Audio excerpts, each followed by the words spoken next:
Bonjour, bienvenue à la Maison française de NYU. Je suis très heureux de reprendre le cours de notre session de machine à écrire, une série avec une curatrice qui est Laura Adler, qui nous fait le plaisir, le bonheur d'inviter des personnalités de son choix. Ça a été Scholastic Mukasonga, Georges Didier Huberman, Pierre Michon s'est reporté, mais est tant attendu, Paul Preciado aujourd'hui. Alors, Laure, heureux de te retrouver. Je suis très heureux aussi de la présence de Paul. Il y a un instant, on se disait, mais on s'était vu quand? Alors, ça remonte à une petite vingtaine d'années, mais Paul était encore Béatrice. Oui. Et aujourd'hui, ben voilà, Paul a écrit de nombreux livres. Il avait déjà écrit le manifeste contrasexuel, et puis ensuite Testo Junkie. Enfin, je ne vais pas faire ton travail là parce que tu vas présenter Paul, bien sûr, et je veux simplement dire combien on est content de vous voir aujourd'hui. Le protocole est toujours le même, c'est-à-dire 1 heure de conversation entre Laure et son invité, et ensuite une demi-heure pendant lesquelles vous pourrez poser des questions. Alors, vous pouvez les poser des questions à travers le Q&A ou questions-réponses. C'est au bas de votre écran. Vous les déposez. Vous pouvez commencer dès maintenant. Et ensuite, je les transférerai pour que Paul puisse répondre. Donc, bienvenue à tous les deux. Laure, on ne t'entend pas. C'est bon. C'est bon là? Ça y est.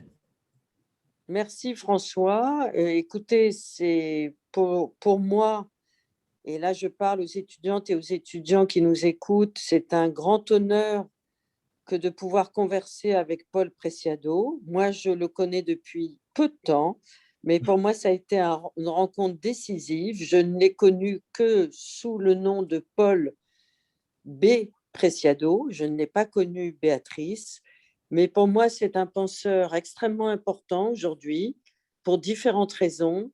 D'abord parce qu'il pense à partir du corps, il pense à partir des humeurs du corps, il pense à partir de la philosophie du XXe siècle et bien sûr du XXIe siècle, et qui développe des concepts qui sont tout à fait nouveaux et qui nous permettent de penser ce qu'on pourrait nommer la fluidité du genre.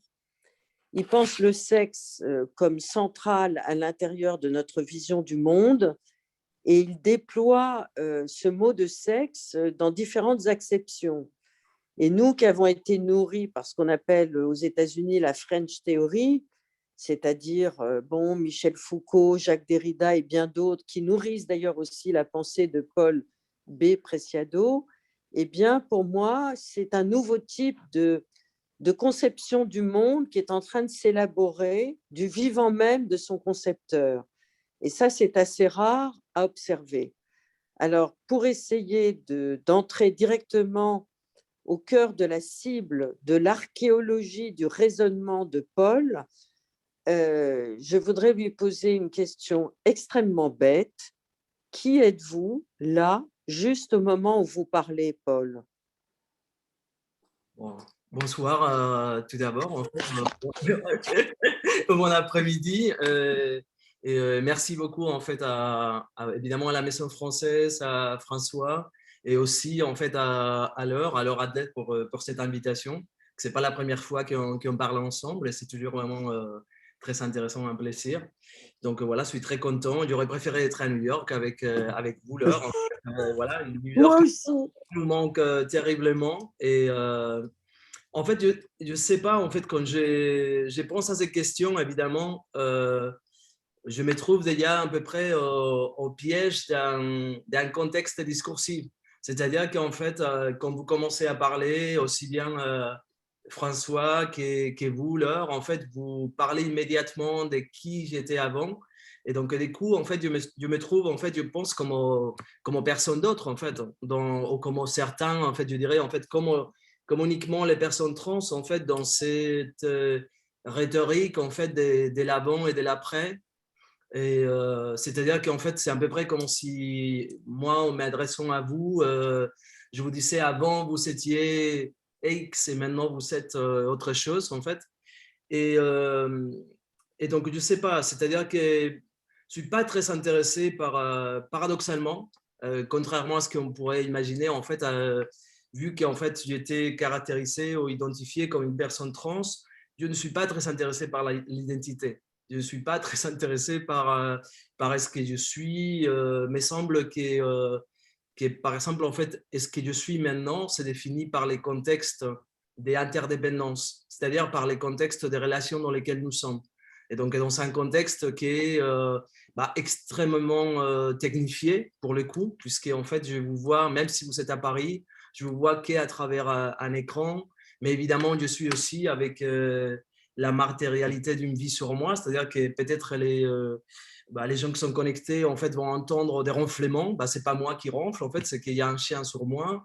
Donc, vous voyez, en fait, donc, dans cette configuration du vivant, non vivant, des organiques, non organiques, dans cette espèce de connexion techno-vivante dans laquelle on existe aujourd'hui. Et ça, pour moi, c'est beaucoup plus important de qui je suis, en fait. Qui je suis, c'est différent, en fait, ça te définit différemment si c'est par les régimes administratifs, par la loi, par la médecine, par l'université, par l'espace éditorial, par mes propres livres, par ma vie affective, etc. Vous voyez, donc finalement, je suis vraiment moins intéressé en fait par l'identité, par qui je suis, que par toutes ces relations qui ne cesse d'échanger constamment. Alors, je vais poser la question autrement. Quand avez-vous eu la première fois la sensation d'exister? Uh-huh. Ça, c'est. Je trouve que c'est. Je pense qu'on on peut pas répondre à ça. Je pense que certainement, les récits, par exemple, de ma naissance, a été tellement important. C'est-à-dire que je l'ai pas, certainement je l'ai vécu puisque j'étais là, mais même si ma conscience elle n'était pas peut-être forgée à ce moment-là, mais après ces récits-là, il a été tellement important pour moi que j'ai l'impression en fait que c'est vraiment ma rencontre avec l'existence, avec cette existence-là en tout cas, avec cette forme de vivant que j'ai pris en fait cette fois-ci, je veux dire. Voilà, je pense que c'est les récits autour de ma naissance, racontés 10 000 fois par mes parents, puis voilà, par les amis de mes parents, etc. Et je pense que c'est ça, en fait. Mais ça, c'est les paroles des autres. Moi, je parle de votre rapport à l'existant. Oui, mais justement, en fait, c'est comme si, à travers la parole des autres, à travers ce qui m'a été raconté de ces moments-là, j'ai l'impression, effectivement, donc est-ce qu'on doit se fier, en fait, qu'est-ce que c'est la mémoire de toute façon? Qu'est-ce que sont nos souvenirs?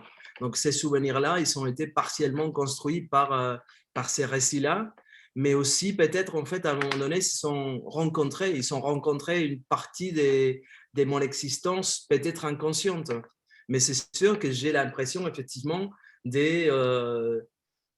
tout cas, oui, de me retrouver sur une table d'opération métallique et froide.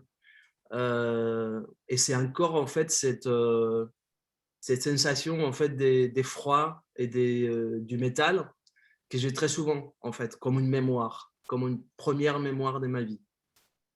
Et ça viendrait d'où? Je pense que ça vient vraiment bon, le fait peut-être que ma rencontre en fait avec mon existence, en tout cas en dehors du corps de ma mère, en fait, on va dire ça comme ça, n'a pas été facile en fait. Donc effectivement, voilà, ma mère est rentrée dans les comas en fait quand je suis né, et du coup en fait c'était vraiment un moment, on va dire en fait une espèce de bataille entre la vie et la mort, et dans lesquels on s'est retrouvé aussi bien ma mère que moi, que mon père, évidemment par rapport aux médecins, etc. Donc c'est une scène, en fait, vous voyez ce que je veux dire, en fait, il y a une scène très, très, très chargée, très intense, à laquelle j'ai certainement participé comme corps vivant. Et, et du coup, en fait, j'ai l'impression effectivement que c'est mon premier souvenir. Avez-vous eu l'impression, Paul, dans votre enfance et plus particulièrement dans votre adolescence, qu'il y avait une continuité de la permanence de l'existant chez vous, ou que c'était plutôt sans arrêt une interrogation, une question? Euh, non, je dirais qu'en fait, les questionnements, pour moi, en fait, venaient beaucoup du conflit avec l'extérieur, du conflit avec les systèmes éducatifs, des conflits avec mes parents, des conflits avec les psychologues. Euh, mais j'ai l'impression en fait qu'il y avait une autre vie parallèle chez moi, en fait. Il y avait une vie parallèle qui n'était pas exactement la vie de la confrontation origine des pouvoirs, c'était autre chose. Et donc, dans ce sens-là, pour moi, oui, une très forte connexion à la vie, malgré tout.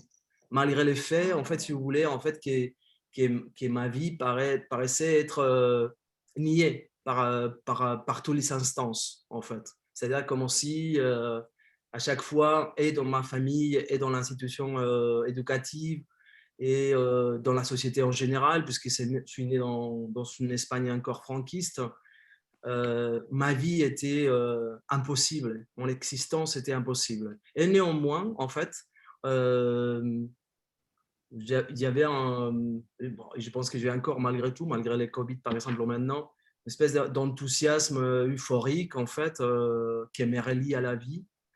Et je ne sais pas exactement d'où ça vient en fait, mais je m'accroche à ça. Et cette autre vie que vous avez déployée très tôt dans votre existence et dont vous parlez très bien d'ailleurs dans la réédition en livre de poche de Testo Junkie qui vient de paraître en ce moment même en France, ce torrent de vie-là, il était à l'intérieur de vous ou c'était quelque chose d'élaboré? En fait, pour moi, c'était, je dirais en fait que c'était plutôt à l'intérieur de moi, puisque je suis né dans un contexte, vous savez, en fait, où il n'y avait pas, par exemple, où il n'y avait pas de livres, il n'y avait aucun contact en fait avec la pratique artistique, il y avait très très peu de musique, donc c'était un contexte très, je dirais en fait, très sec, très âpre, très très dur aussi, dans lesquels la confrontation était souvent la confrontation avec la loi, avec une parole qu'on ne pouvait pas mettre en question. Mais donc j'avais l'impression que sans savoir écouter beaucoup de musique, la musique était en moi. Sans savoir lu, parce qu'en fait, il n'y avait pas de livres chez moi. Néanmoins, en fait, il y avait les livres étaient en moi. Ça, c'est pour moi, ça reste de toute façon un mystère, en fait, de pourquoi. C'est quelque chose, en fait, qu'effectivement, chez moi, y compris mes parents, en fait, se regardaient l'un à l'autre et disaient, mais cet enfant, il vient de où? En fait, il est né ici, mais en fait, il vient de où? Donc, oui, quelque part, en fait, à peu près aussi, c'est ce que j'ai pu dire aussi quand j'ai parlé en fait d'Uranus, en fait, comment, comment bon, cette excentricité, cette non-appartenance au lieu dans lesquels on est né. Et néanmoins, en fait, je ne suis pas non plus, en fait, si vous voulez, je suis pas en train de dire en fait que par exemple évidemment j'ai eu tout au long de mon scolarité il y a eu des personnes extraordinaires aussi, c'est-à-dire j'étais un enfant et je pense que c'est important de le dire peut-être dans un contexte universitaire, j'étais un enfant en échec scolaire, j'étais un enfant considéré comme totalement incapable à l'école jusqu'au moment en fait où une maîtresse d'école en fait a compris que j'avais mes propres cahiers à moi et que je ne suivais pas du tout les cours, en fait, mais que je faisais autre chose. Et encore, en fait, si vous voulez, en fait, cette espèce de vie parallèle hein, qui s'est mis en place chez moi depuis mon enfance, en fait. Donc, c'est vrai que tout au long de ma vie, comme ça, j'ai eu des chances, en fait, incroyables, voilà, des croiser des personnes qui, quelque part, en fait, m'ont tiré par les cheveux, quasi en fait sauvé d'une existence, d'un destin qui était quasi écrit pour moi en fait. Et j'ai pu devenir quelque chose et bon, je suis encore dans la surprise, hein. C'est-à-dire, bon, à chaque fois, je me dis, mais bon, c'est étrange. Vous vous êtes créé une double vie, très jeune. Ouais, ouais, je dirais que oui. Une double vie, sauf que la double vie est la mauvaise presse en fait, hein. La double vie est la mauvaise presse parce qu'on a l'impression en fait que c'est pour cacher quelque chose. Enfin, c'est-à-dire, on regarde la double vie avec encore la logique métaphysique de l'original et la copie. C'est-à-dire qu'il y a une vie qui devrait être la vraie, une autre vie qui serait vraiment l'imposture, etc. Alors que pour moi, c'était quasi en fait oui, comment construire un monde à l'intérieur d'un autre monde. En fait, ce que Deleuze dit, par exemple, par rapport au Kafka, en fait, de construire une niche à l'intérieur d'un monde. Voilà, c'est ça, en fait, le fait d'introduire une rupture radicale, en fait, mais et néanmoins continuer à vivre. Parce que je pense que c'est ça aussi qui se pose comme problème. C'est-à-dire que qu'est-ce qui se passe, en fait, c'est aussi un problème en fait, qui a été, dont la question a été posée moult de fois, en fait, par Spinoza, par Benjamin, en fait. C'est-à-dire, qu'est-ce qui se passe si on fait une interruption euh, dès la répétition de l'oppression? Est-ce que parfois la répétition de l'oppression, elle est tellement forte qu'elle vous détache totalement de la vie? C'est-à-dire qu'on finit par mourir, on va mettre en risque sa propre vie. Ce qui aurait pu arriver aussi dans mon cas. C'est-à-dire que s'opposer au régime dominant de la société et mettre aussi sa propre vie en risque. Donc, c'est aussi pour ça que je considère aussi que j'ai eu énormément de chance. Parce qu'à chaque fois, je suis passé à deux doigts de l'échec scolaire, à deux doigts de l'hôpital psychiatrique.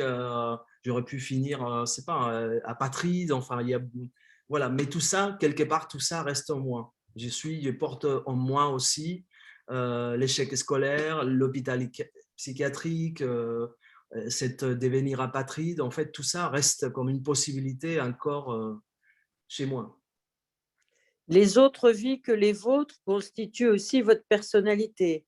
Absolument, absolument, oui, absolument.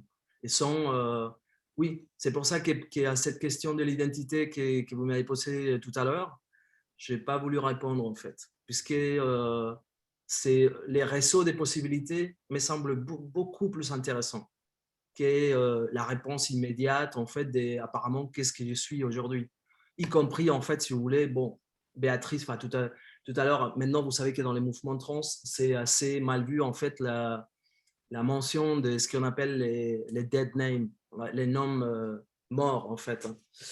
Mais je pense aussi que pour moi, en fait, personnellement, par exemple, considérer que mon nom passé, en fait, c'est un nom mort, serait aussi comme effacer toute une partie de ma vie. Vous voyez ce que je veux dire? En fait, c'est-à-dire, c'est aussi considérer qu'il y aurait une partie de ma vie, toute cette vie qui était reliée à cette nomination-là, qui serait morte, hein, alors qu'absolument pas. Ce qui est encore plus fort, c'est de dire en fait que je ne suis ni Béatrice ni Paul, que ces deux sont juste deux passages de mon existence, et que même Paul en fait inclut Béatrice, puisque c'est de toute façon Paul B. Bon voilà, c'est aussi Oui, vous vous appelez Paul B. Preciado.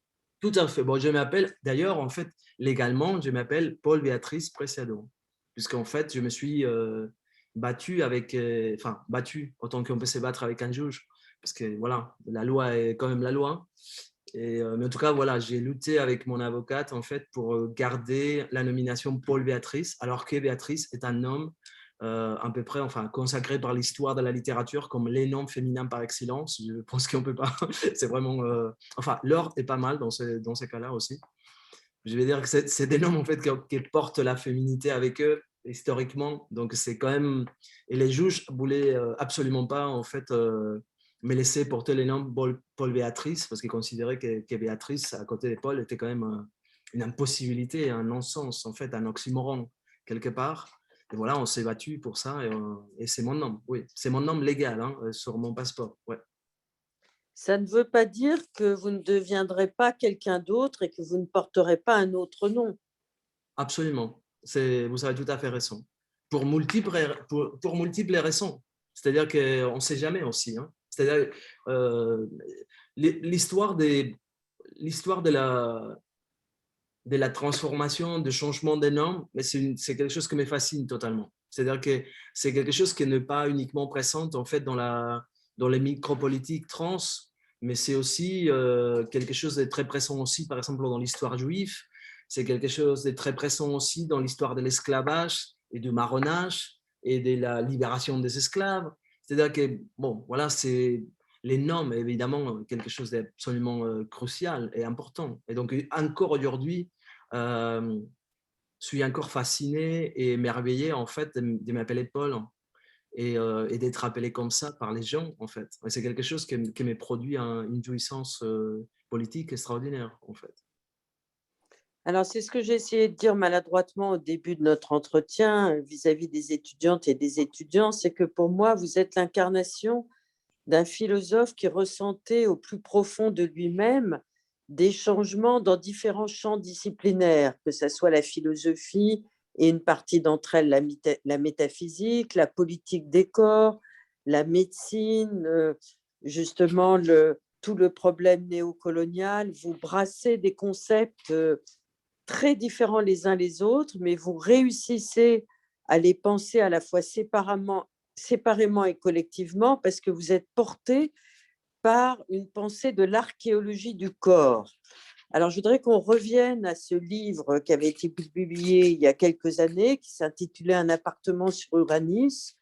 Et vous nous expliquiez déjà, Paul, que finalement, à partir de votre propre décentrement, qui est un décentrement philosophique, vous avez regardé notre monde, le monde, j'ai l'impression d'être d'une banalité consternante, moi, une vieille hétéro, mais vous voyez le monde autrement que nous. On ne va pas rentrer là-dedans, mais ça serait très compliqué. Déjà, c'est quand même très intéressant. Enfin, c'est toute une autre discussion, mais il faudrait se questionner, savoir si vous êtes vraiment une vieille hétéro. Ça, oui, d'accord. Peut-être que dans une autre vie, je le serai, mais je préférais être vous que moi. Ah donc, bon? Oui, parce que j'ai l'impression… Encore la possibilité de changer. J'espère, mais dis donc, ça fait mal, c'est long et tout. Voulez, mais pas du tout, en fait. Qu'est-ce qui fait mal alors? Mais pas du tout. Non, et en plus, si vous voulez, en fait, je vous propose, en fait, pour moi, si vous voulez, la philosophie, c'est ça, en fait. C'est que nous avons l'impression aujourd'hui que la philosophie est comme une espèce de tâche herméneutique, en fait, qui est un commentaire de l'histoire de la philosophie. Mais pour moi, la philosophie, elle est exactement là. C'est-à-dire, par exemple, quand vous me dites, je préférais être vous que moi, je me dis de manière philosophique, cher Laure, inventons-nous un dispositif, un protocole, inventons-nous ces protocoles qui pourraient vous permettre d'être un peu moins, peut-être sans totalement arrêter d'être vous, mais enfin, en tout cas, c'est partie de moi qui vous fait fantasmer, parce que je pense que peut-être, en fait, après, vous allez être assez déçus. Hein, non, mais c'est pas du tout l'apparence, ni le changement d'identité, pour revenir à ce vilain mot qui est très mal utilisé dans les discours politiques en ce moment même en France. Absolument. Et récupéré de manière très, très basse. Mais c'est qu'à partir des transformations que vous avez opérées volontairement dans votre corps et dans votre psyché, il y a eu des nouvelles facultés de penser autrement. Est-ce que je me trompe?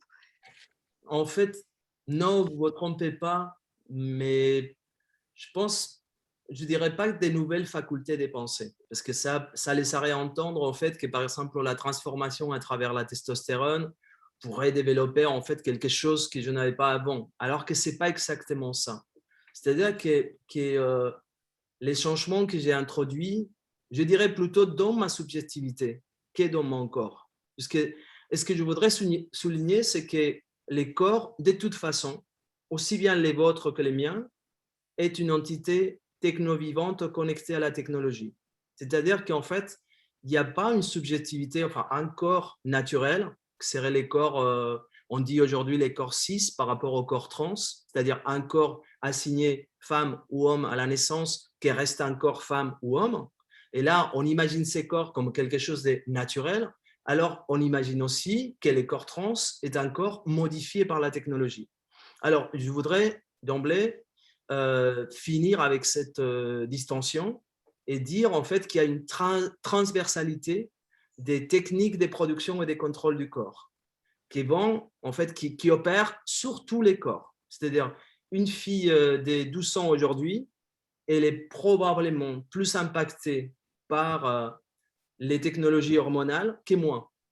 C'est-à-dire qu'en fait, par exemple, c'est une banalité ce que je suis en train de dire, mais personne en fait s'est dit que l'identité, la subjectivité et les corps d'une adolescente est donc transformée, modifiée technologiquement, puisqu'elle est, par exemple, en fait, sous une prise de la pilule, mettons. Alors qu'effectivement, il n'y a pas une grande différence entre la pilule et les technologies hormonales qui prennent les personnes qui changent de sexe, entre guillemets, en fait, les personnes trans, qui ont dit, en fait, donc M2F, ça veut dire que des personnes en fait, qui vont dans un processus des productions de féminité, d'une certaine féminité, ou des transitions, vous voyez. Donc, moi, je pense que c'est important de souligner la dimension transversale de ces technologies. Et dans ce sens-là, encore une fois, il n'y a pas beaucoup de différence entre vous et moi non plus.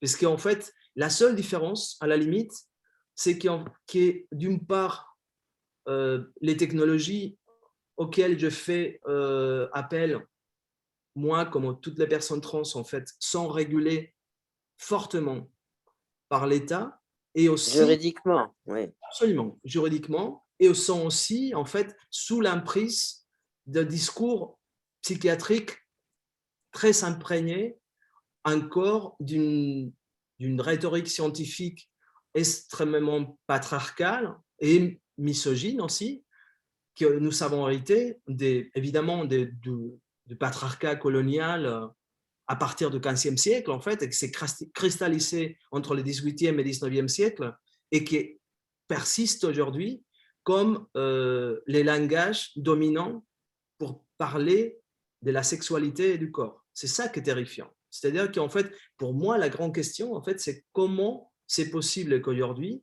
on peut continuer, en fait, à utiliser des notions comme hétérosexualité ou homosexualité, des notions même, je dirais, en fait, ça va vous paraître terrifiant, mais moi, je m'oppose, c'est là où, en fait, mes conflits avec les féminismes apparaissent, en fait.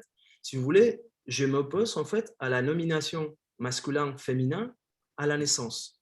C'est-à-dire que je ne suis pas, par exemple, en fait, quand on parle des mariages homosexuels, moi, mais personnellement, bon, je n'ai rien contre les gens qui militent pour les mariages homosexuels, mais je veux dire que c'est une forme de militance qui me paraît absolument rétrograde, qui regarde en fait plutôt vers le 19e siècle et vers les institutions normatives du 19e siècle.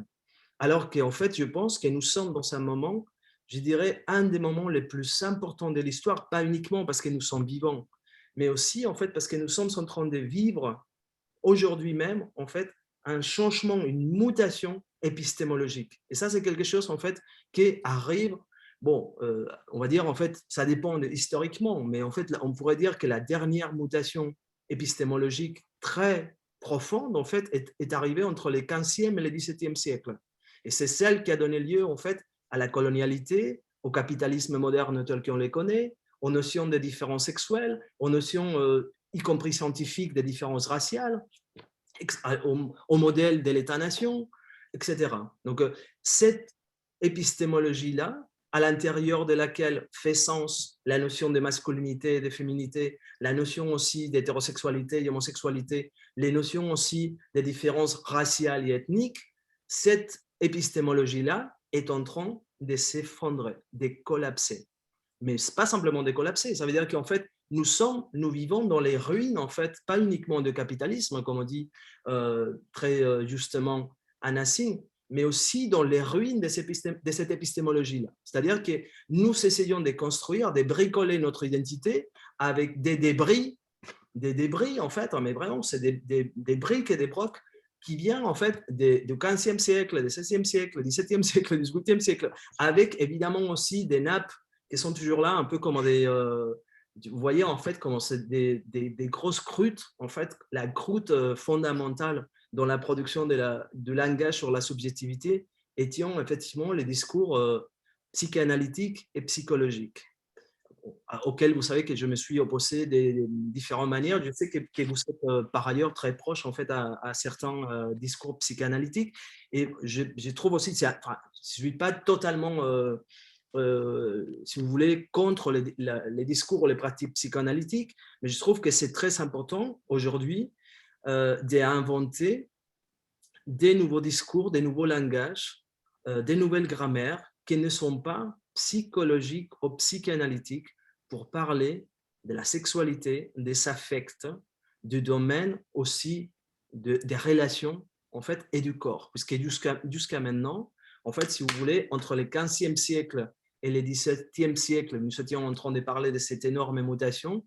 Oui, à ce moment-là, va se produire en fait une sécularisation des savoirs, c'est-à-dire qu'on va passer d'un savoir théologico-politique autour des corps et de la sexualité, et on va passer petit à petit vers un savoir scientifico-psychologique et aussi un savoir juridique et médical autour de la sexualité et du corps. Aujourd'hui, nous sommes en train à nouveau de vivre en fait une mutation. Et donc cette mutation, probablement, c'est ce qu'en tout cas, mon hypothèse est celle-ci. Moi, je pense qu'on va quitter les régimes de la différence sexuelle.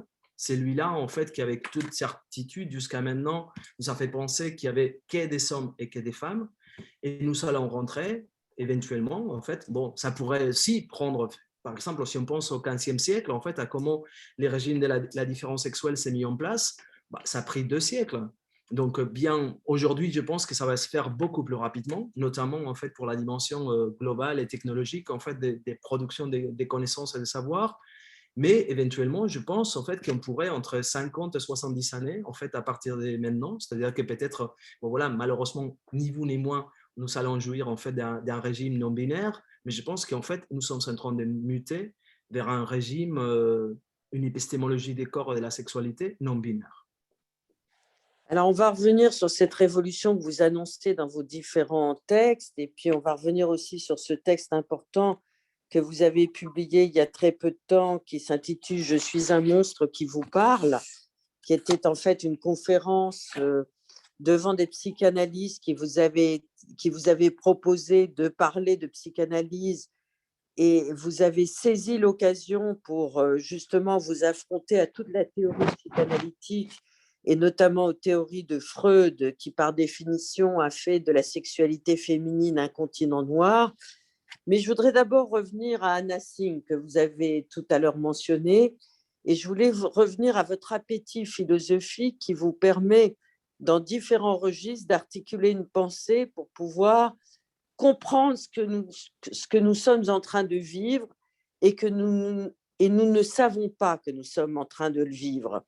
C'est-à-dire qu'en vous lisant, moi, j'ai l'impression qu'on vit dans un univers très normatif, sans même s'en rendre compte. Absolument. Et que vous, Paul B. Preciado, vous pensez ce moment autrement que nous tous, en vous nourrissant de philosophie. Alors, il y a aussi des penseuses comme Anna Singh, il y en a beaucoup d'autres, mais je voulais connaître l'influence de Deleuze et de Guattari sur votre articulation philosophique, avec cette notion qu'ils ont apportée il y a une bonne quarantaine d'années maintenant, de l'infini des possibilités. Oui, c'est très intéressant. En fait, si vous savez, je pense que vous le savez, l'heure, et peut-être des gens qui sont à New York aussi, parce que, comme j'ai enseigné parfois à NYU, etc. En fait, j'ai eu la chance d'être élève des Derrida, des Jacques Derrida. Donc, le dernier Testo Junkie, il porte comme épigraphe un texte de Derrida, une citation de Derrida. D'ailleurs, on y reviendra parce qu'elle est à mourir de rire. Absolument. Et en plus, je pense que j'aurais jamais écrit ce livre en fait sans savoir étudier avec Derrida. Ça, c'est certain. C'est-à-dire que c'était Quel sublime professeur. C'était les meilleurs. En fait, je pense que voilà, c'est ça. Encore une fois, quand on parlait tout à l'heure de pourquoi on fait comment devient qui on est en fait au fur et à mesure du temps. par exemple, en fait, ma rencontre avec Derrida était déterminante pour ma vie, absolument déterminante, parce que Derrida a écrit plusieurs lettres manuscrites, en fait, pour moi, qui sont devenues, en fait, comme des véritables passeports avec lesquels, en fait, je suis rentré partout dans toutes les universités.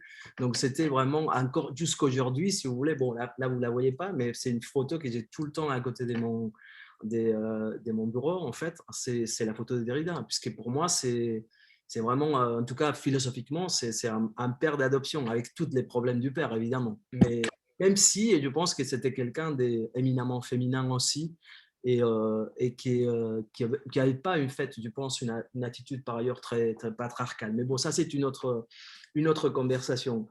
Mais en tout cas, si vous voulez, en fait, mon approche à Deleuze Guattari est passée beaucoup plus tard. J'ai rencontré Deleuze Guattari beaucoup plus tard, par exemple, je connaissais déjà à peu près, je ne vais pas dire par cœur, mais effectivement, je m'ai baladé à l'intérieur de la philosophie de Derrida. Pour moi, c'était vraiment la nage, quoi. C'était quelque chose que j'ai baigné dedans.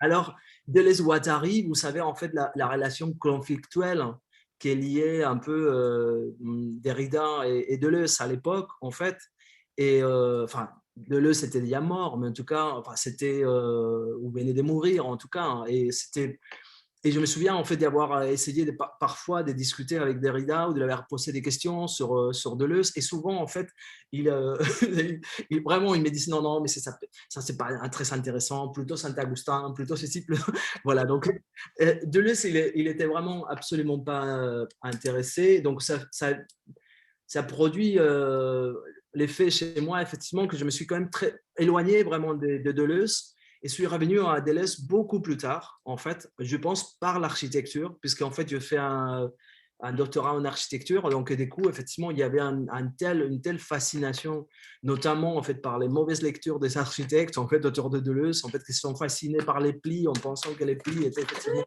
quelque chose comme ça, vous voyez. Enfin bref, en tout cas, c'est comme ça que je suis arrivé à Deleuze, et je dirais davantage en fait à travers Guattari aussi. C'est-à-dire que c'est vraiment la critique, notamment en fait de la psychiatrie traditionnelle, les discours antipsychiatriques et l'invention des nouvelles institutions des soins ou des thérapies collectives en fait, et hautement politisées, qui m'ont beaucoup intéressé, qui m'ont fait arriver à Deleuze. Je veux dire, en fait, je suis arrivé comme ça, je suis arrivé aussi par Sacher Mahor, par Proust, par Kafka, beaucoup plus, je dirais, en fait, que par le Deleuze de la différence et répétition, par exemple, en fait, que j'ai connu beaucoup plus tard, en fait. Donc, c'est souvent, en fait, mes lecteurs me disent, en fait, tes livres sont très déleuziens, en fait. Alors que pour moi, effectivement, je dirais qu'ils sont très derridiens. Mais je pense qu'effectivement, ce qui se passait, c'est qu'il y avait beaucoup plus de proximité, en réalité, malgré la confrontation à l'époque. Il y avait une grande aussi continuité entre la pensée de Derrida et celle de Deleuze et Guattari. En tout cas, en fait, dans cet énorme chantier qui était à l'époque, en fait, les démantèlements de la métaphysique occidentale. Donc, dans cette tâche-là, si vous voulez, je pense qu'aujourd'hui, on peut se dire, on peut lire Deleuze et Derrida, en fait, un peu dans la continuité. Et je dirais en fait que c'est maintenant que je suis en train de retravailler encore plus Deleuze et Guattari, parce qu'à la suite de cette conférence en fait pour les psychanalystes, puisque cette conférence, enfin ce petit texte est un texte, je veux dire en fait c'est un texte manifeste, en fait un texte fondamentalement énervé, enfin où il y a moins d'arguments d'énervement, je dirais. Et après, en fait, je me suis justement à cause, en fait, si vous voulez, de toutes les psychanalystes en fait qui m'ont contacté un peu de partout dans le monde, qui avaient envie justement peut-être de trouver un espace intermédiaire, en fait, un espace entre la pensée psychanalytique et quelque chose en fait qu'on pourrait appeler justement cette épistémologie non binaire. Comment inventer un espace dans lequel on pourrait peut-être en fait commencer à déconstruire les discours psychanalytiques et notamment la pensée des Freud et des Lacan, et peut-être en fait tout en gardant certains des dispositifs et des rudiments en fait de la pensée psychanalytique. Et donc du coup je me suis mis à travailler, je suis en train de faire un espèce un espèce d'anti-Édipe à ma manière en fait. Voilà. Donc ça c'est quelque chose que j'ai en train de faire maintenant et pour lequel je suis vraiment rentré à nouveau dans la pensée de Deleuze-Guattari et que je trouve extraordinaire et fascinante. Néanmoins, ça reste quand même deux messieurs dans les années 70 qui ont été beaucoup plus capables, en fait, je dirais, par exemple, que Foucault, d'y avoir une écoute par rapport à qu'est-ce qui était en train d'arriver dans les mouvements féministes à l'époque. Et de la même manière que Derrida, par exemple, on ne pourrait pas comprendre en fait même la notion de différence de Derrida sans essayer de penser en fait l'impact qu'il va avoir en fait les mouvements féministes à l'époque sur la philosophie française. Et c'est la même chose en fait avec la notion de devenir femme ou d'autres notions en fait chez Deleuze-Guattari. Mais je pense de toute façon ça reste quand même, c'est-à-dire peut-être en fait pour faire la différence, je dirais. Et c'est là, en fait, quand vous dites, quand vous savez parler de mon corps, en fait, au tout début, en fait, pour moi, ce qui m'est posé, en fait, question, c'est justement, en fait, quelque part, en fait, pour le dire avec la même, une phrase, en fait, qui revient dans Testo Yanqui, que j'ai cité de Derrida, effectivement, à peu près la vie sexuelle de Deleuze-Guattari. Vous voyez ce que je veux dire en fait? C'est-à-dire que quelque part, il y avait la critique et l'analyse s'arrêtent en fait dans les cas de Deleuze et Guattari, là où commence leur vie sexuelle, ou là où commence en fait leur propre pratique de l'hétérosexualité normative ou patriarcale en fait, par rapport à laquelle ils ont beaucoup de difficultés aussi à se décaler. Alors, je voudrais qu'on revienne à cette mutation épistémologique dont vous parlez, Paul, depuis le début de cet entretien. Vous évoquez le XVIIe siècle, mais ce n'est pas un hasard si au XVIIe siècle, les scientifiques ont découvert que les ovules existaient et qu'il n'y avait pas seulement les spermatozoïdes. Alors aujourd'hui, vous dites, et je pense que vous avez raison, qu'on est en train de vivre peut-être pas tellement une mutation, mais presque une rupture épistémologique dans laquelle effectivement la notion de genre est déjà en train d'exploser depuis pas mal de temps. Est-ce que ce sont les mécanismes extérieurs à nos corps qui ont modifié nos propres corps et nos propres affects? Est-ce que ça vient de l'extérieur, cette rupture épistémologique? Mais en fait, la question, Laure, c'est que les corps est toujours un artefact. Les corps est une technologie. Les corps, c'est pas un morceau de nature. Vous voyez ce que je veux dire en fait? Euh, C'est une Évidemment, construction. Le corps, c'est une construction. quand on dit une construction, si vous savez, en fait, quand j'ai commencé à enseigner la philosophie, je l'ai enseigné aux architectes. Et là, j'ai commencé, j'ai parlé souvent, en fait, puisque j'étais un enfant de constructivisme français aussi. Et je disais souvent, voilà, les genres, par exemple, c'est une construction sociale et culturelle, ou les corps est une construction sociale et culturelle. Et là, mes élèves, en fait, architectes, ils me disent, mais en fait, une construction de quel type? Puisqu'en fait, la construction, c'est notre métier. Vous voyez, l'architecture, c'est notre métier. Donc, si c'est une construction, quel type de construction? Et en fait, je pense que je préfère dire en fait que c'est une technologie et ne pas une construction. Parce que quand on dit en fait une construction, nous avons l'impression de quelque chose en fait qui a été en fait qui est construit et définitivement construit. Vous voyez ce que je veux dire en fait? Donc une construction, un construct, quelque chose qui est déjà construit. Alors que plutôt que ça, il faudrait dire c'est une technologie sociale. C'est-à-dire c'est quelque chose qui est en construction, qui est constamment en train de se construire. Et en plus, constamment en train de fonctionner. Là, pour le coup, on retrouve à nouveau Deleuze-Guattari avec, par exemple, la notion des machines desserrantes, en fait, comme quelque chose qui fonctionne, en fait. Quelque chose qui... Vous voyez, donc, les corps, il n'y a pas... les corps ne finissent pas là où la peau finit, en fait. Ça, c'est, si vous voulez, c'est pour ça, en fait, que la question du corps est tellement complexe, en fait. Puisque les corps, si on pense au corps antérieur au XVe siècle, les corps n'ont pas d'antériorité. Les corps, à la limite, en fait, si vous voulez, c'est un temple pour la divinité. Vous voyez, donc à l'intérieur duquel il y a uniquement l'esprit, quelque part. Donc, et ces corps-là, nous l'avons aussi. C'est-à-dire que nous habitons, c'est ça qui est paradoxal chez nous et complexe, c'est que nous habitons aussi, nous vivons aussi à l'intérieur du corps du XVe siècle. C'est comme si, en fait, il y a chez nous les corps du XVe siècle, les corps du XVIe et du XVIIe siècle, mais nous vivons aussi avec un corps du XXIe siècle. Donc, quelque part, ces corps théologiques, en fait, qui étaient les temples de la divinité, est aujourd'hui connectés à Internet. Vous voyez ce que je veux dire? Avec évidemment, toutes les paradoxes et la complexité que ça génère. Mais je pense que c'est fondamental de penser les corps comme un artefact historique, comme une technologie sociale, constamment en train de se construire. Et évidemment, si vous voulez, ces technologies sociales, elle est d'une grande vulnérabilité. C'est ça qui est spécifique à cette technologie, c'est que c'est une technologie vivante. C'est-à-dire, on a Mais encore de plus en plus sophistiqué quand même.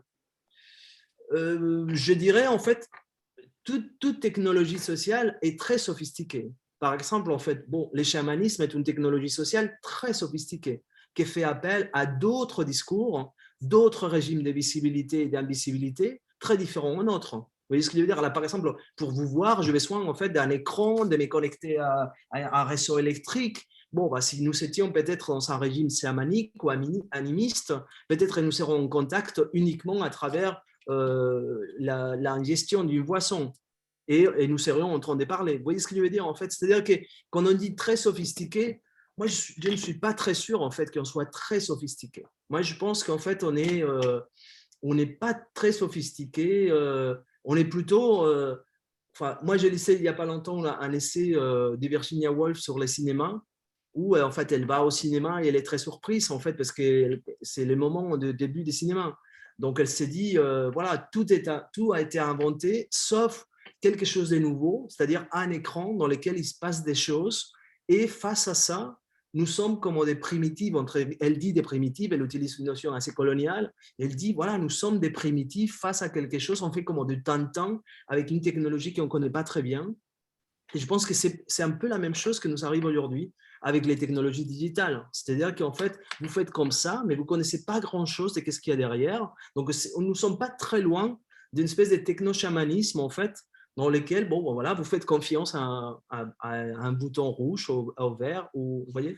Donc, mais paraît pas, enfin, Dieu ne pense pas que nous sommes dans une grande complexité, enfin, dans une grande sophistication. Oui, complexité, oui, puisqu'en fait, effectivement, la multiplication des régimes de visibilité, des régimes de vérité, des savoirs, elle est exponentielle.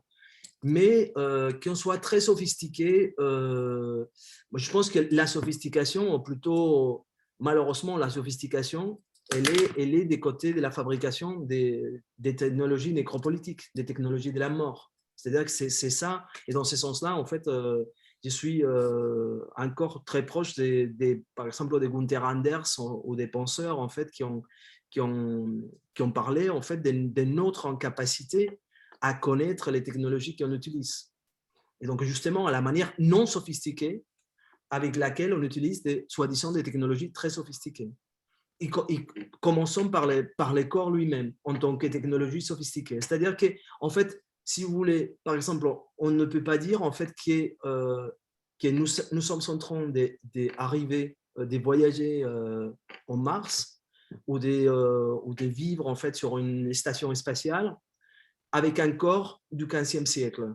Ce n'est pas possible, en fait. C'est-à-dire que c'est ça qui nous arrive, c'est que constamment, on invoque des notions du corps et des corporéités qui sont des notions, en fait, soit pré-modernes, totalement théologiques, soit modernes, c'est-à-dire, en fait, estatico-politiques, c'est-à-dire qui font appel à des régimes juridiques et médicaux, très encore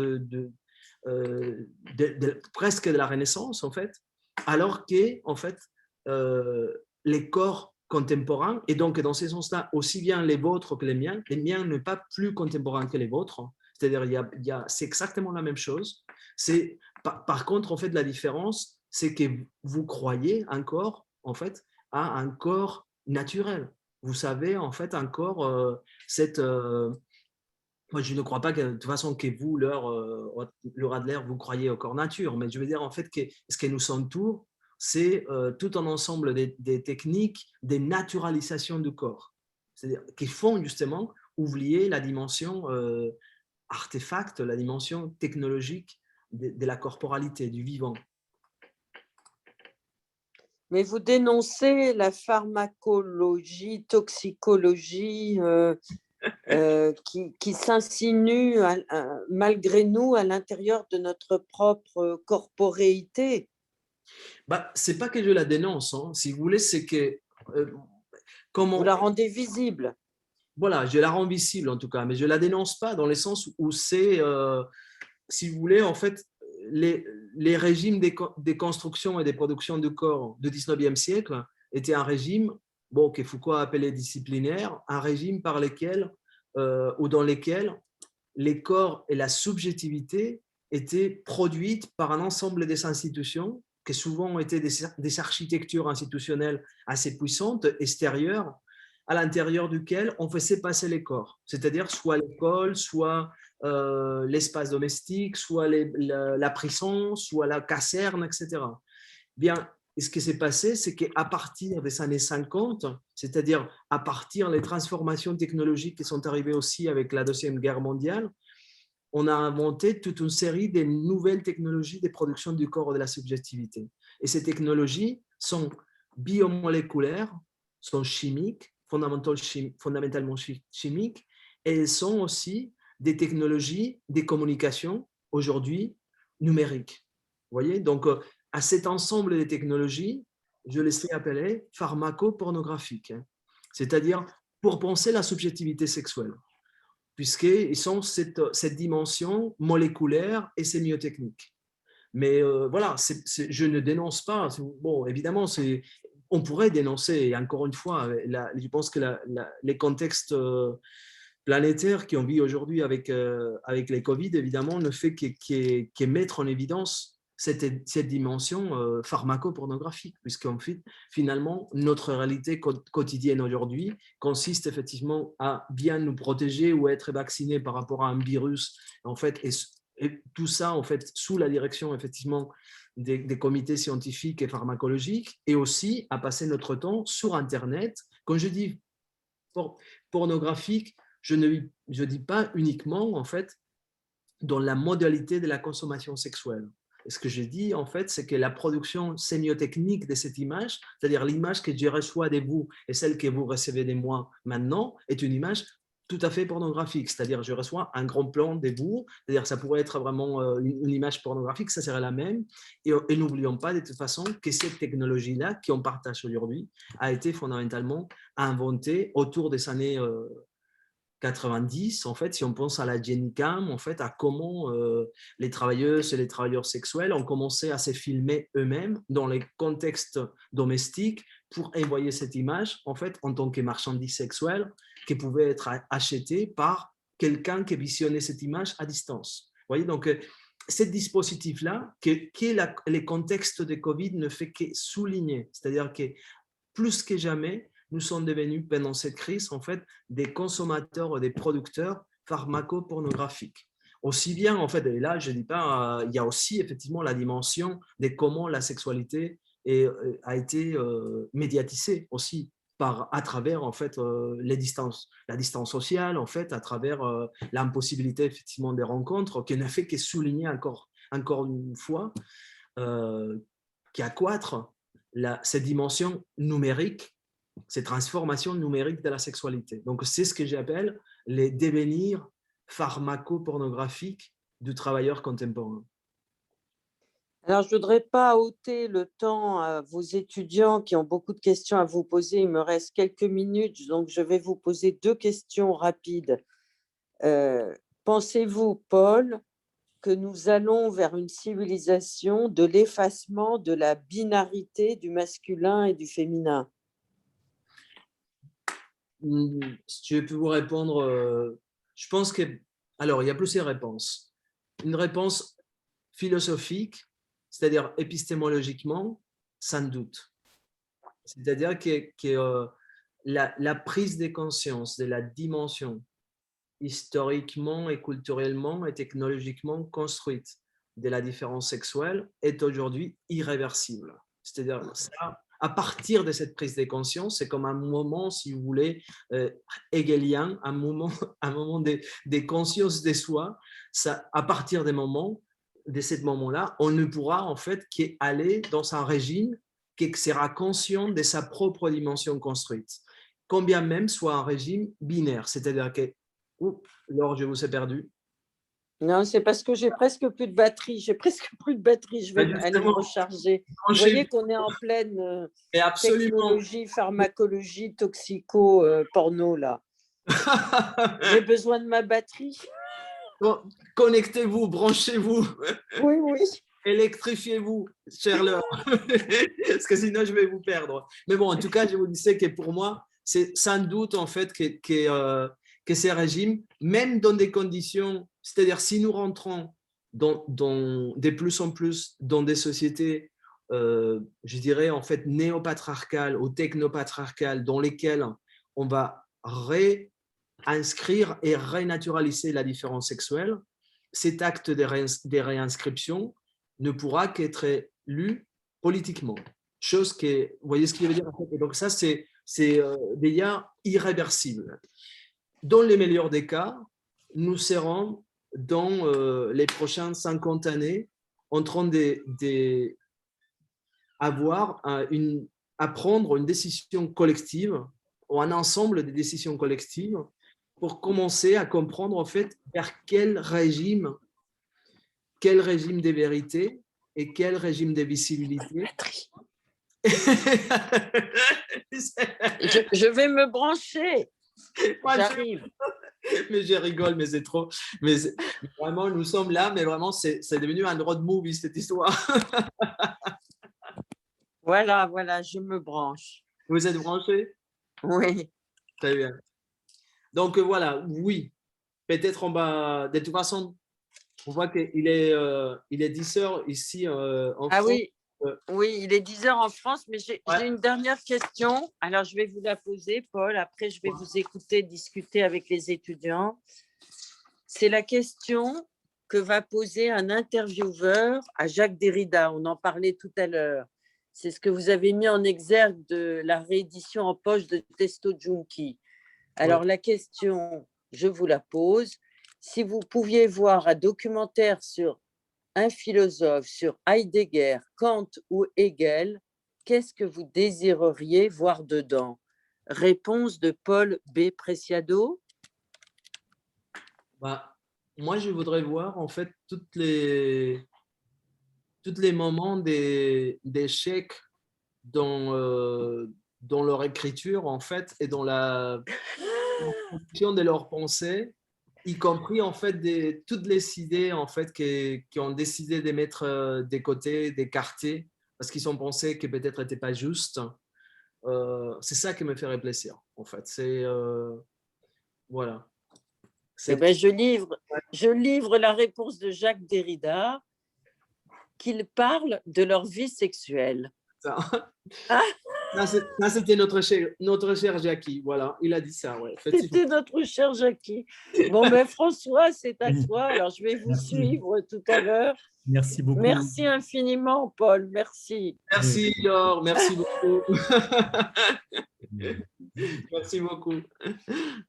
Paul, vous l'avez dit à propos de Deleuze et Guattari, mais vous pourriez le dire à propos de Derrida aussi, même si vous avez un faible, parce que je ne suis pas sûr que Derrida ait beaucoup parlé de sa propre vie sexuelle, même s'il a beaucoup parlé. Non. Absolument, mais absolument. Bon, voilà. Tout à fait. Mais il a un peu parlé de son corps et de la jouissance de son corps quand il jouait au foot dans son enfance en Algérie. C'est tout, à ma connaissance. Paul, j'aurais une question d'abord un peu existentielle à vous poser et je reviens un peu au début de Ouais, votre conversation avec Laure. C'est au fond sur le rapport au passé, parce que j'étais ouais. frappé sur la manière dont vous dites, oui, alors, mais au fond, je n'ai pas envie qu'on me rappelle qui j'étais, etc., parce qu'au fond, la question ne se pose pas. Et j'entends très bien et je suis très, très sensible à cette question du qui et l'identification.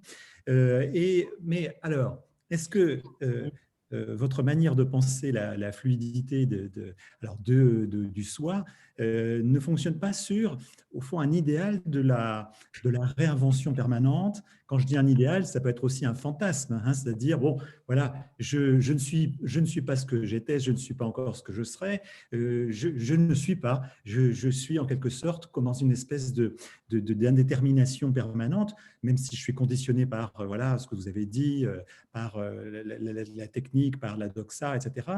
Mais est-ce que finalement, il n'y a pas un fantasme comme on dit en philosophie, de ens causa sui, hein, c'est voilà, tout d'un coup, je suis ma propre œuvre.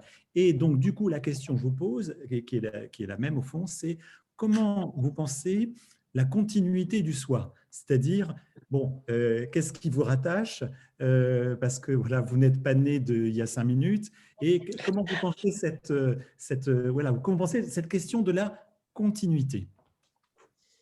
Alors, moi, si vous voulez, je me suis opposé en fait à les cadres politiques à l'intérieur duquel vous savez tous les deux décrit mon existence. Vous voyez ce que je veux dire? En fait, parce que c'était un cadre éminemment normatif. C'est-à-dire que c'est la même chose, en fait, pour le coup. On parlait tout à l'heure, justement, de la question du changement des noms par rapport à la fluidité, par rapport à la question, en fait, de l'esclavage, etc. C'est à peu près comment si, en fait, un juif converti au XVIe siècle, en fait, quelqu'un leur aurait dit avant, vous savez, en fait, avant vous étiez juif et maintenant vous êtes un bon converti. Vous êtes un Alors, Maran, un Maran. à Maran, exactement. Ou comment quelqu'un, en fait, comment évidemment, mais sans doute, un esclave libéré en 1846, voilà, 50, en fait, si on pense à l'histoire nord-américaine, quelqu'un leur dit immédiatement quel était ton nom d'avant, tu es un esclave affranchi, depuis quand et comment ça s'est passé. Donc, moi, je pense que si vous voulez, ça ne répond absolument pas à qui je suis. On est Ça d'accord. répond, voilà, c'est simplement c'est ces cadres normatifs par rapport auxquels les personnes cisgenres ne doivent pas du tout en fait se positionner. Moi, D'accord. Donc, c'est une question sociale. non, pas Et du la tout. question, le Non, point de c'est vue une question philosophique. philosophique. Non, François, ça c'est une question philosophique. Réduire ça à une question sociale est absolument, je dirais en fait, cette réduction-là est déjà normative. Puisqu'en fait, si vous voulez, là nous parlons, en fait, quand vous me parlez de qui je suis, vous me parlez d'identité. C'est-à-dire que si je vous dis, en fait, Le soi, ce n'est pas l'identité, c'est le soi. ah, Le mais soi les n'est pas soins, identique à lui-même. C'est pas oui, mais idem. les soins, pour moi, en fait, c'est un soi, je me sens fondamentalement corps vivant. C'est ce que je me sens. Oui, Je oui. me sens corps vivant. Je ne me sens pas, par exemple, je ne m'identifie pas par rapport au genre normatif, c'est-à-dire que je ne me dis pas, bah, je me lève le matin, je ne me dis pas, je suis un homme, je suis une femme, je ne me dis pas, voilà, je ne m'identifie pas non plus par rapport à, par exemple, à ma nationalité. C'est quelque chose qui c'est-à-dire, notamment, me semble que la langue qu'on parle, c'est pour ça en fait, et ça ne veut pas dire en fait, si vous voulez, il y a toute une tradition de l'histoire de la philosophie d'un empirisme radical. Hein. Je dirais que je suis dans un empirisme radical, dans une forme de matérialisme radical. Et donc, je ne dis pas en fait que je suis l'auteur de moi-même ou que je m'invente tous les minutes, absolument pas, mais simplement en fait que je me construis dans les réseaux d'interdépendances qui sont créées autour de moi aussi. C'est-à-dire que voilà, c'est en parlant en français, ou parlant en espagnol, ou parlant en anglais, en fait, dans un contexte dans lequel, par exemple, je pense que peut-être, je ne sais pas si vous êtes, par exemple, moi je trouve que c'est important cette histoire, en fait, que, par exemple, l'idée de réduire de réduire ces récits à quelque chose de sociologique me semble très, très important, puisqu'en fait, nous parlons d'une épistémologie, nous parlons de quelque chose qui n'est pas du tout sociologique. C'est-à-dire que… Je parle d'une sorte de présentisme, voilà. Hein, c'est-à-dire le fait de…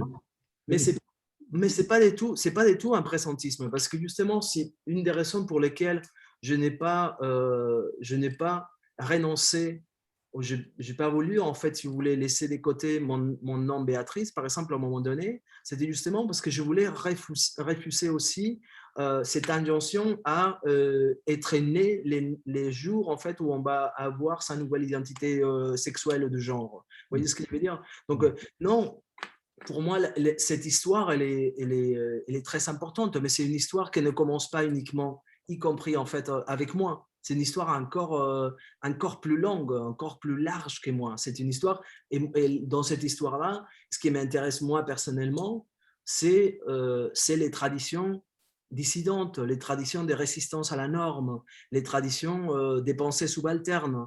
C'est dans cette tradition-là, peut-être, en fait, que j'arrive à trouver, à pouvoir dire qui je suis, en fait. C'est pour ça que je fais appel constamment, justement, au changement des noms dans l'histoire juive, au changement des noms, en fait, des esclaves, etc. Parce que je pense que c'est dans ces alliances-là où je retrouve, en fait, finalement, qui je suis. Beaucoup plus, en fait, que, par exemple, je sais pas, je ne comprends pas, en fait, pourquoi vous serez plus tranquille, en fait, si…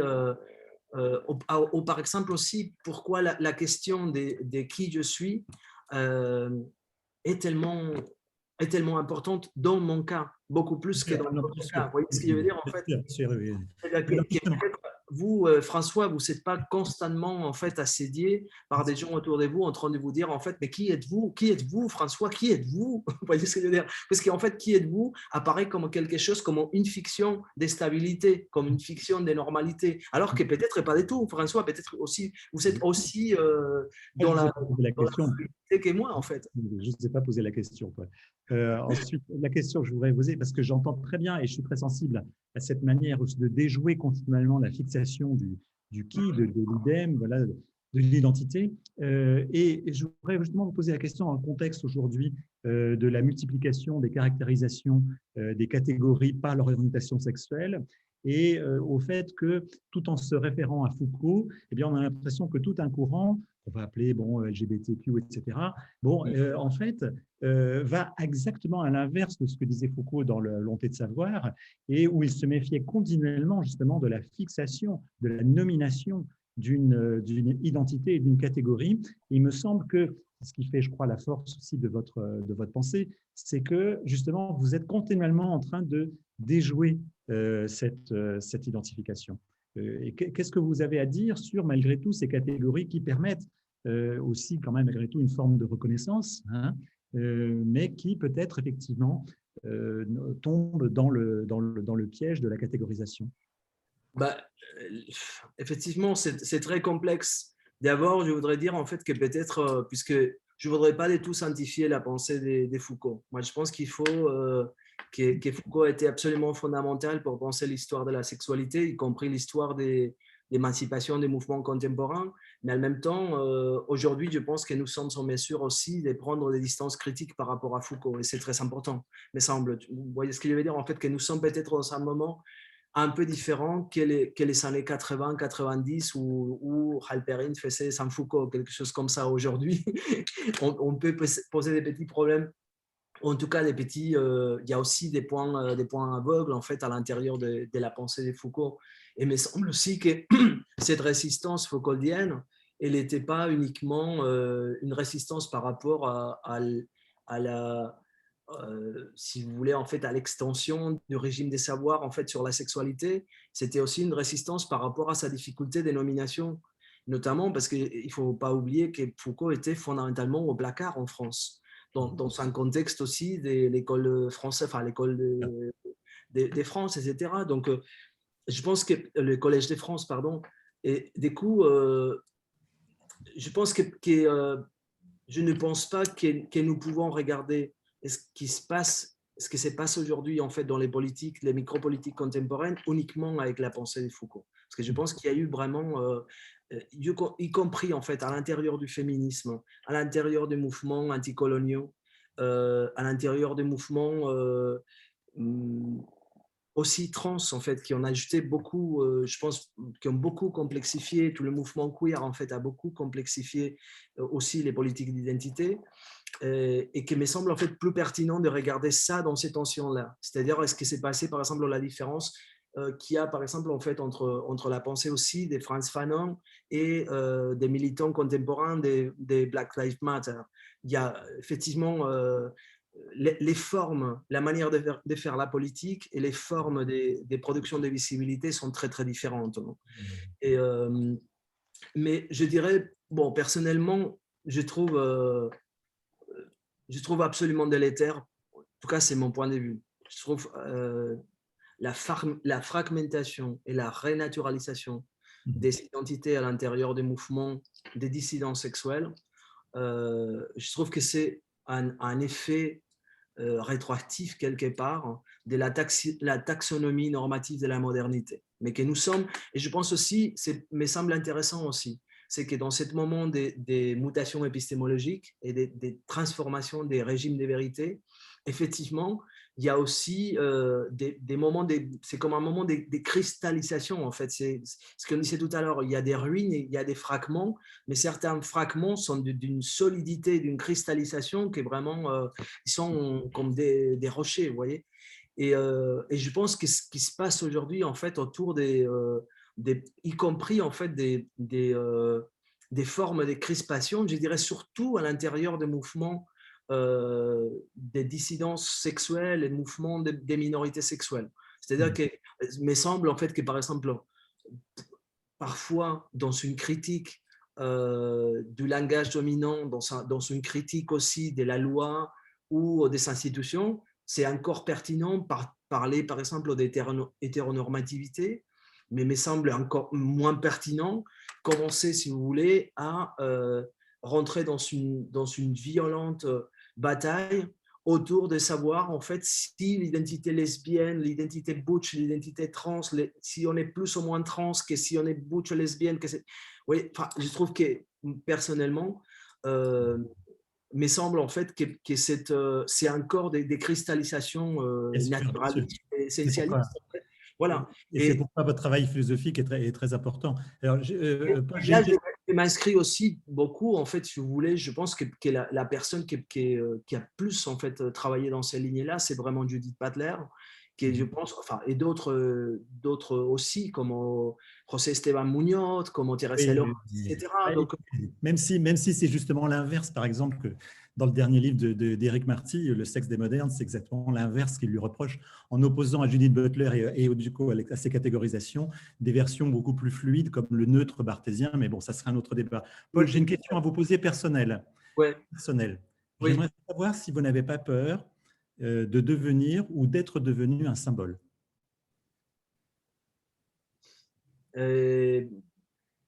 Je ne sais pas, je ne me rends pas très bien compte. En fait, en tout cas, ce que j'ai pu vous dire, en fait, c'est que dans cette... enfin, en tout cas, la subjectivité, la conscience ne peut que se construire avec des fictions. Donc, moi, je vais bien être une fiction aussi. Et ça, je ne dirais pas un symbole, parce qu'un symbole, c'est quelque chose, en fait, que du coup, c'est un monument. Mais en tout cas, je sais, j'ai conscience, en fait, que oui, je suis devenu, en fait, une fiction politique aussi, et que cette fiction, parfois, elle peut être utilisée par d'autres pour construire leur propre subjectivité. Et il me semble, c'est comme ça aussi qu'on s'est construit. C'est-à-dire qu'à un moment donné, par exemple, y compris par exemple Foucault, a été absolument fondamental, alors que c'était quelqu'un que je n'ai pas connu en fait de mon vivant. En fait, c'était absolument fondamental. J'avais des rêves, mais des rêves Foucauldiens, c'est-à-dire que je rêvais en fait avec Foucault comme s'il était quelqu'un que je connaissais en fait. Donc, du coup, voilà, il était rentré dans ma vie en fait malgré tout. Et oui, je pense que je vais bien être une fiction politique en fait qui à un moment donné puisse être utilisée en fait par les autres en fait et transformée par les autres. Pourquoi pas? J'ai une question dans le Q&A qui arrive de Claudie Bernard, qui est de nos collègues du département, et Oui. qui vous demande, pouvez-vous préciser votre position face à la procréation? Uhum. À quel type de procréation il faudrait dire. Hein. Voilà, à quel type de procréation.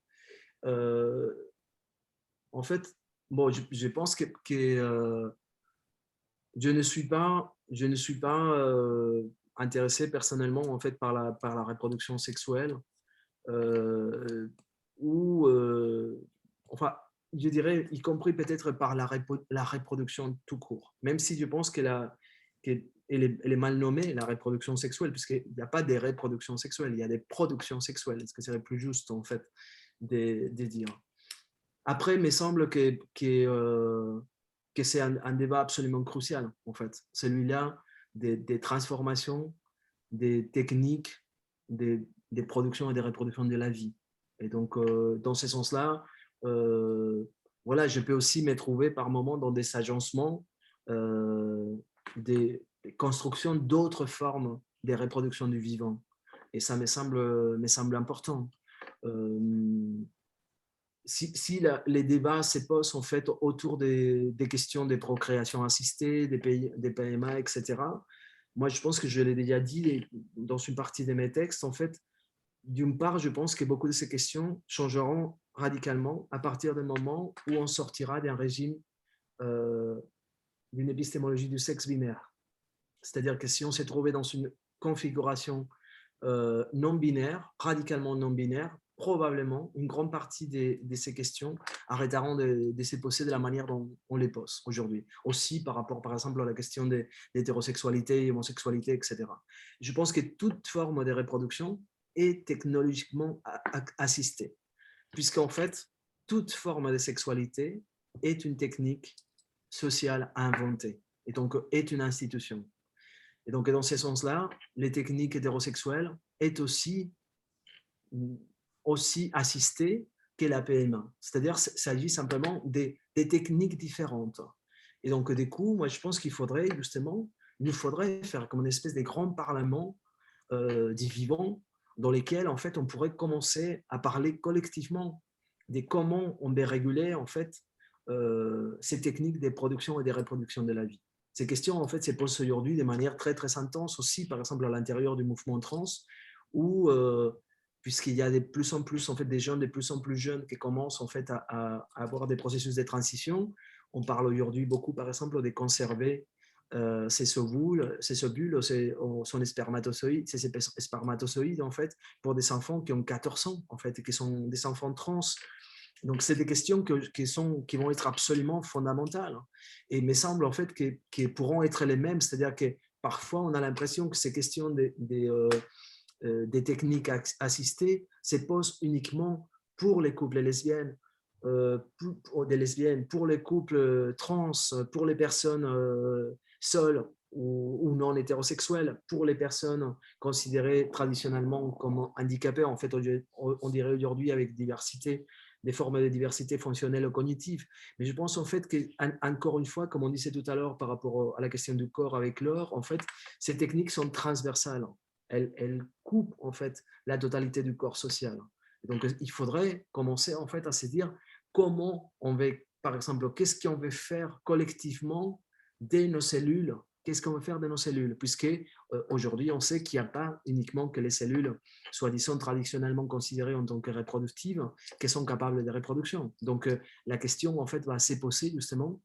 Ce qui me paraît comme ça, un grand trait, en fait, on pourrait dire que ce qui est intéressant, c'est que dans les dernières 60 ans, la souveraineté sur les cellules reproductives, en fait, est passée de l'État, en grande partie, au marché.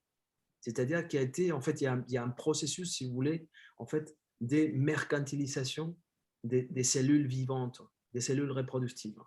Et ça, souvent, c'est pensé, en fait, comme un processus de libéralisation. Mais attention, c'est un processus mercantile, ne pas un processus de production de liberté ou de construction de liberté. Donc, je pense que et souvent, en fait, on va opposer l'État et la libéralisation des techniques des reproductions assistées. Attention, parce qu'en fait, ces deux formes sont deux formes de contrôle et des soumissions. Donc, ce qu'il faudrait, c'est plutôt en fait penser à quelles ces stratégies des souverainetés collectives sur la reproduction du vivant. Paul, une dernière question peut-être, avant peut-être que Laure conclue. À propos de votre dernier livre et de la psychanalyse, il y a quelques jours est paru un article assez violent de Jacques-Alain Miller qui vous accuse en quelque sorte d'avoir construit une espèce de violence fictive venant des psychanalystes, alors que, dit-il, vous avez été très bien accueillis pour recevoir les thèses que vous formuliez. Et au fond, il dit voilà, au fond, qu'il y a une forme d'invention d'un ennemi qui serait la psychanalyse. Alors, l'article est assez violent et bon, peut-être que vous voulez saisir l'occasion d'y répondre. Bah, moi, je pense ce qui est intéressant, en fait, c'est que cette intervention a été filmée. A été filmée par des dizaines de caméras et qu'il y avait aussi d'autres personnes en fait qui sont venues avec moi et qui étaient assis en fait parmi les publics. Et ce que je pourrais dire en fait, c'est que la réaction de la salle, comme j'ai dit dans mon texte, était mitigée. C'est-à-dire qu'il y avait une partie de la salle qui était très très opposée à ce qu'ils étaient en train de dire, en fait, qui voilà, hurlait violemment, on peut dire. Et il y a une autre partie de la salle qui était plutôt en fait très contente en fait que finalement il y a quelqu'un en fait qui va prendre la parole dans ces contextes-là. Moi, je dirais évidemment que j'ai saisi une occasion. En fait, je me suis servi de cette occasion.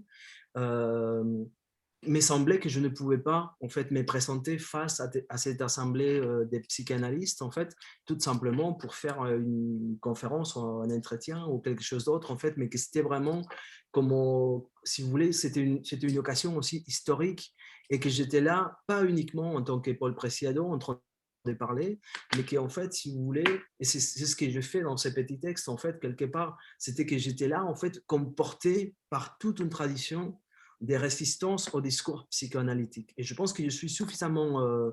j'appelle dans les textes, en fait, à une mutation de la psychanalyse. Je ne parle pas, en fait, de la mort de la psychanalyse, mais je parle d'une mutation, d'une psychanalyse vivante, capable de faire face, en fait, à la mutation que nous sommes en train de vivre. Et encore, moi, ce qui me paraît encore très violent, c'est, si vous voulez, en fait, les textes qui sont publiés constamment aussi bien par Miller y compris par Elisabeth Rudinesco, en fait, autour des questions trans, que ça me semble d'une violence rare à l'égard des personnes dont la vie est mise en cause constamment. C'est-à-dire qu'en fait, Jacques-Alain Miller, il peut être très tranquille parce qu'en fait, il ne se passe rien pour lui. Il peut être très confortablement assis dans son cabinet, alors que les personnes trans, les personnes non-binaires, les personnes non hétérosexuelles dans l'espace public et dans l'espace institutionnel et davantage dans l'espace psychiatrique, médical et psychologique, en fait, sont l'objet d'une énorme historique violence. Donc moi, j'ai aucun problème. J'imagine en fait qu'évidemment, enfin, comment me dire, ça ne me surprend pas la réponse en fait de Jacques-Alain Miller, mais je pense que dans ces textes-là, je ne ferme pas les dialogues, bien au contraire, en fait, je ouvre la possibilité d'un dialogue, mais tout en reconnaissant un certain nombre, en fait, me semble, des faits historiques par rapport à la psychanalyse. Merci beaucoup, Paul. Laure, est-ce que tu veux conclure? Oui, alors moi j'ai lu effectivement. Vous m'entendez? Oui, on t'entend, Laure. On vous entend, mais on ne vous voit pas alors. Ben oui, mon écran est tout noir. Vous voyez, vous avez noirci mon écran pour ma nuit entière parce que je vais réfléchir à tout ce que vous nous avez dit, Paul. Non, en tout cas, moi j'ai lu, je trouve que le texte de Paul, je suis un monstre, est très important parce qu'il met en perspective une évolution sur notre rapport à notre propre corps par rapport aux théories qu'on peut en avoir. La psychanalyse paraît aujourd'hui être une science, entre guillemets, assez importante, mais un peu désuète. Et moi, je n'ai pas compris le texte de Paul comme une attaque en règle de la psychanalyse, mais je l'ai plutôt compris comme une sorte d'appel d'air pour repenser certains concepts psychanalytiques qui peut-être apparaissent un peu désuets aujourd'hui. Donc, Merci. je l'ai plutôt pris comme un encouragement, moi. Ben voilà, merci parce que c'est vraiment comme ça que je l'ai écrit et c'est comme ça aussi que j'ai continué les dialogues avec beaucoup de gens à l'intérieur, y compris de l'école freudienne, qui ne sont pas totalement de l'avis de Jacques-Alain Miller. Mais voilà, il y a beaucoup de gens qui souhaitent faire évoluer certains concepts analytiques. Et peut-être on peut terminer là-dessus, mais ça nous emmènerait trop loin sur le masculin et le féminin, l'anthropologie, Claude Lévi-Strauss et tout ça. Mais ça serait peut-être ma dernière question. Claude Lévi-Strauss disait que l'anthropologie structurale qu'il avait fondée, elle découlait de l'observation qu'avaient les hommes au début de l'humanité sur ce que nous avions à réfléchir, c'est-à-dire nos propres corps. Est-ce que vous pensez qu'on va pouvoir réfléchir autrement à l'aube d'une nouvelle civilisation, Paul? Mais absolument, Laure.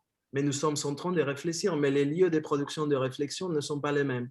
C'est ça qui est en train de changer. C'est aussi que les disciplines traditionnelles comme lieu de production des connaissances sont en train d'être vraiment peut-être dévancées par d'autres espaces qui deviennent plus importants et plus intéressants pour penser ces rapports. Vous voyez ce que je veux dire? En fait, c'est qu'effectivement, y compris l'anthropologie aujourd'hui, si vous pensez, y compris aux héritiers, vous le savez bien parce que vous connaissez mieux que moi encore, en fait, des gens comme Frédéric Keck, comme Philippe Descola, ou comme Vincent Desprez, etc. En fait, des gens qui viennent, entre guillemets, de l'anthropologie, mais qui font aujourd'hui une anthropologie très critique aussi par rapport à l'anthropologie structurelle de Lévi-Strauss.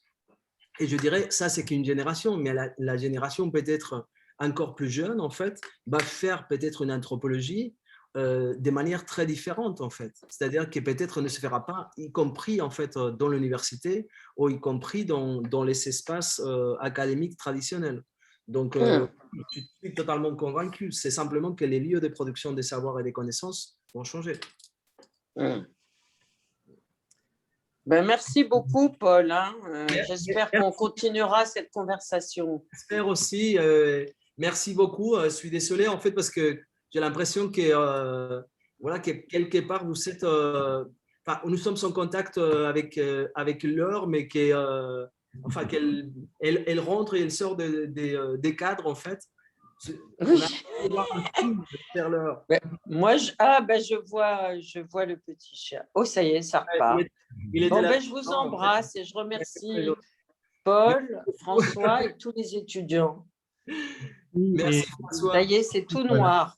Et Paul, donc vous avez rendez-vous avec les étudiants demain? C'est ça, oui, ça va être très, très, très bien. Je suis ravi de retrouver les étudiants demain. Merci beaucoup, François. Et à bientôt et à bientôt en personne. À bientôt, peut-être. Merci beaucoup, merci. Au revoir. Au revoir, merci. Au revoir, merci. Ciao, ciao. Ciao, ciao.